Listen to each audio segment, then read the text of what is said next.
when Nietzsche cried out while hugging a whipped horse on the streets of Turin, and when Schopenhauer meditated while staring at Kant's portrait in his study. A philosophical trend that subverts the supremacy of reason was quietly rising in continental Europe. This is voluntarism, an ideological revolution that places will at the core of existence, unlike rationalism, which attempts to weave a blueprint of the universe with logic, or positivism, which is obsessed with fragments of the empirical world. It tears off the rational mask of Western philosophy, since Plato with the cries of will to live, and will to power, making humanity re-examine the essence of life, suppressed by reason.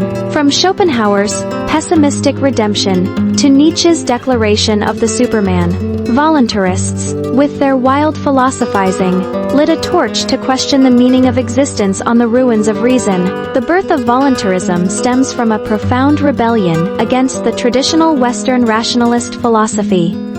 In 8th century Europe, the wave of the Industrial Revolution brought rapid development of material civilization. Hegel's system of absolute spirit was regarded as the peak of rational philosophy, and people firmly believed that reason could explain and control everything. However, beneath the prosperous surface, the spiritual predicament of individuals became increasingly prominent. Mechanical labor alienated human existence. The hegemony of reason suppressed the instincts of life, and an ideological breakthrough was brewing. The direct ideological source of voluntarism can be traced back to Kant. The freedom of the will proposed by Kant in Critique of Practical Reason provided an important theoretical fulcrum for later voluntarists. But it was the German philosopher Schopenhauer who truly elevated will to the origin of the world, influenced by Indian philosophy and Buddhist thought.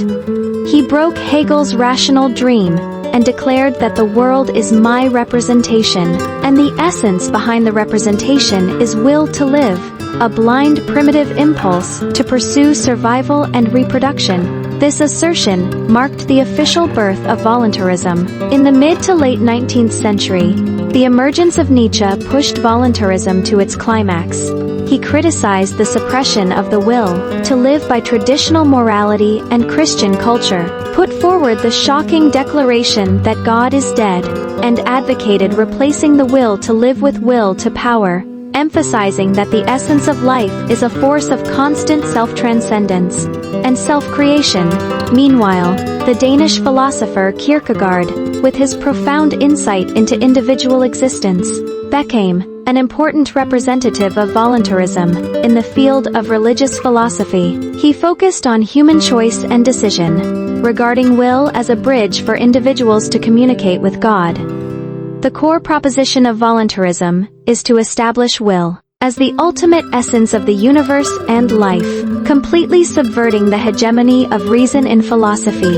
Its ideological core includes three interrelated dimensions. At the ontological level, voluntarists believe that the essence of the world is not concepts or laws that can be grasped by reason, but a blind, irrational will. Schopenhauer called this will to live, which is ubiquitous, not only existing in human consciousness, but also manifested in the growth of plants and animals, and the movement of inorganic substances. The magnet pointing to the North Pole is an expression of will. Plants growing towards sunlight are driven by will, and human desires and impulses are even more direct manifestations of will. This will is not controlled by reason, but rather determines the operation of reason, like a master and a servant, where reason is just a tool used by will to satisfy its own needs. At the epistemological level, voluntarism challenges the cognitive methods of traditional rationalism. Schopenhauer believed that rational concepts and logic can only grasp the phenomenal world, but cannot touch the essence of will. To understand the true existence, one must rely on intuition, a way of knowing that breaks away from conceptual constraints and directly unites with the object.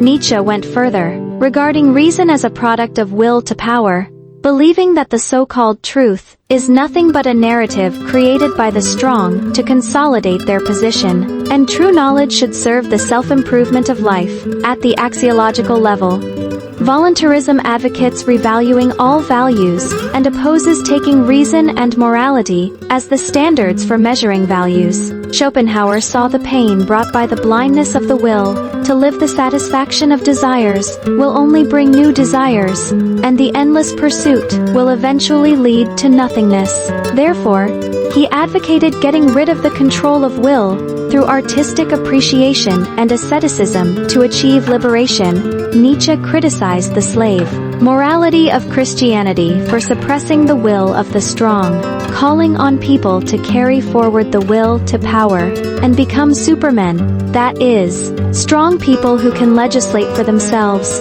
have the courage to create, and transcend good and evil, endowing life with meaning in constant self-transcendence. In the development of voluntarism, the three philosophers Schopenhauer, Nietzsche, and Kierkegaard, with their unique ideological styles, jointly constructed the theoretical edifice of this philosophical school.